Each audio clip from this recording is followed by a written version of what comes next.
Hello and welcome to Live and Local on QCTV. I'm Ashley Wagner, City of Champlin Communications, and we are live at the ICE Forum, excited to talk about 2025 events, programs, environmental initiatives, and get a chance to sit down and talk with city leadership, starting with our City Administrator, Bret Heitkamp. Thank you so much for being here today. Welcome. It's really hard to believe that it's already going to be the end of the first quarter of 2025. I feel like this year has just started so quickly and gone so quickly. Can you remind us about the 2025 initiatives and give a quick State of the City update? Yeah, I think some of the key initiatives for us in 2025 from an administrative and council perspective certainly involved completing the negotiations and establishing an owner-operator for the restaurant in the crossings. We don't need to go into that. It's our final piece and a lot of time and effort, and I think the residents have got a taste of what it is, and certainly this will be the finishing touch. So that was an extremely busy year, obviously administratively for the organization. A big year of transition in 25, a lot of key positions, and so I think we have been diligent about our succession planning and so on, and the number of key positions in the organization impacted there. I would say hiring does seem to be the theme of 2025, with probably the biggest announcement of all being your retirement after 38 years of serving this city and this community. It's remarkable. Thank you and congratulations on this achievement and this milestone ahead.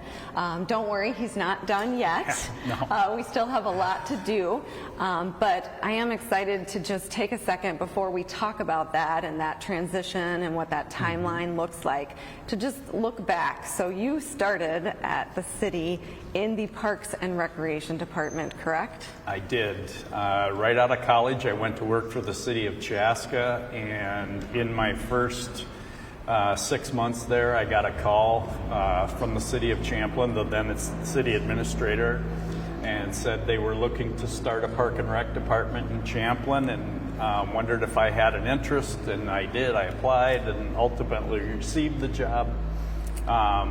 So that was the beginning of the end for me in terms of how I ended up in Champlin. That's remarkable. What drew you to Champlin, if you don't mind me asking? Well, for one, it was a job opportunity that provided some increased scope. I loved the opportunity to create a Park and Rec Department. So from that standpoint, everything every day was a new challenge. So I loaded up my Chevy Chevette and headed off for Champlin, and Champlin has embraced me my entire career. My family, we lived here, raised our kids here. It's just a phenomenal place to live. I love that, and I don't believe there's a corner of Champlin that is untouched by a positive impact that you've had, and so I know so many thank you for that. So tell me, when did you transition from Parks and Recreation to City Administrator?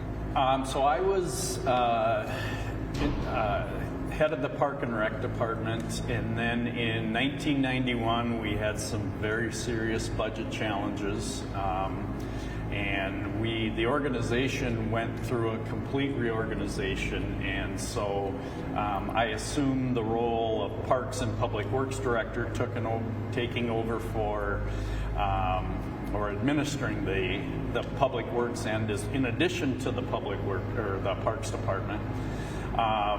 And did that for a number of years, and then I had applied for and received an offer for the Bloomington Park and Rec Department, and so with that, then Champlin offered me the Deputy Administrator position, and Kurt Ulrich was gracious enough to mentor me under his tutelage there. I took over and did all the labor negotiations and everything he didn't want to do, so it was a great opportunity for me. And then in 1999, Kurt went to the DNR, and I was appointed as the city administrator and have been ever since. What a story. What a timeline.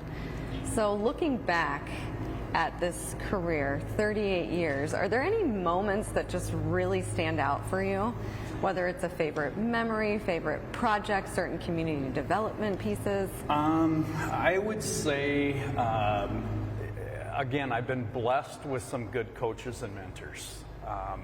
You know, when I remember when I got sent down to downtown Minneapolis to the Thresher Square building, and we were negotiating the final acquisition of what is now the Southwest area. We were, at the time, JRAC was to be, the park was to be located up behind Parkview Development, and we didn't have a second water tower site, and so we negotiated both the relocation of JRAC and the water tower site.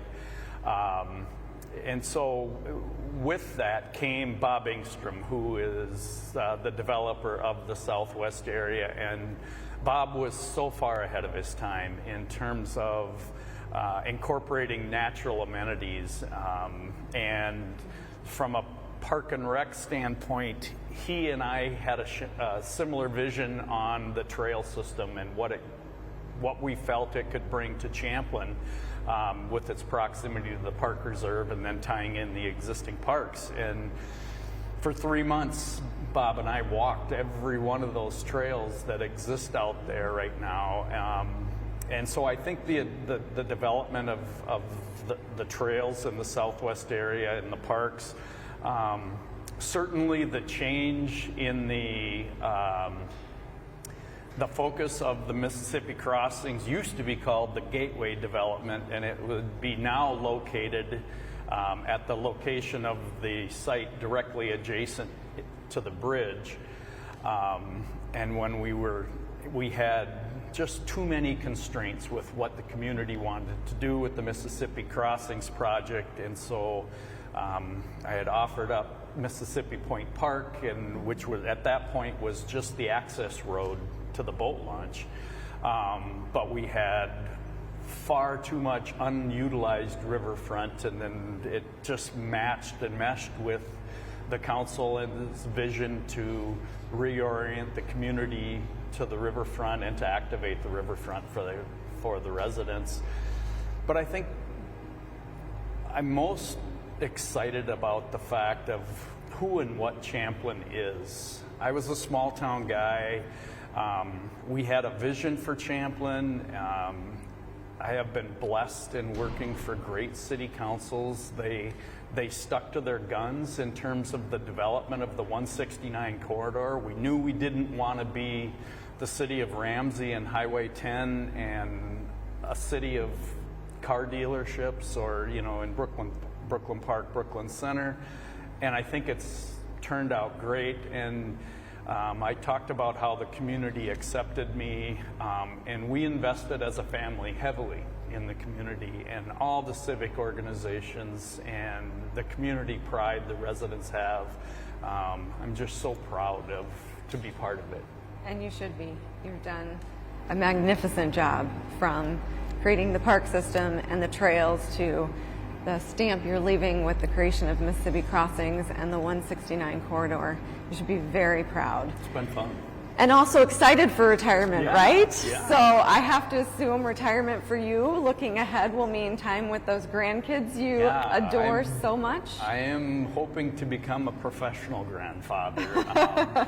Granted, our family have always been big lake and cabin and water people, and we have four grandkids now and 13 total, and they are all directly affiliated with our life at the cabin, and the grandkids love the water, and so I'm going to have a great opportunity to share that.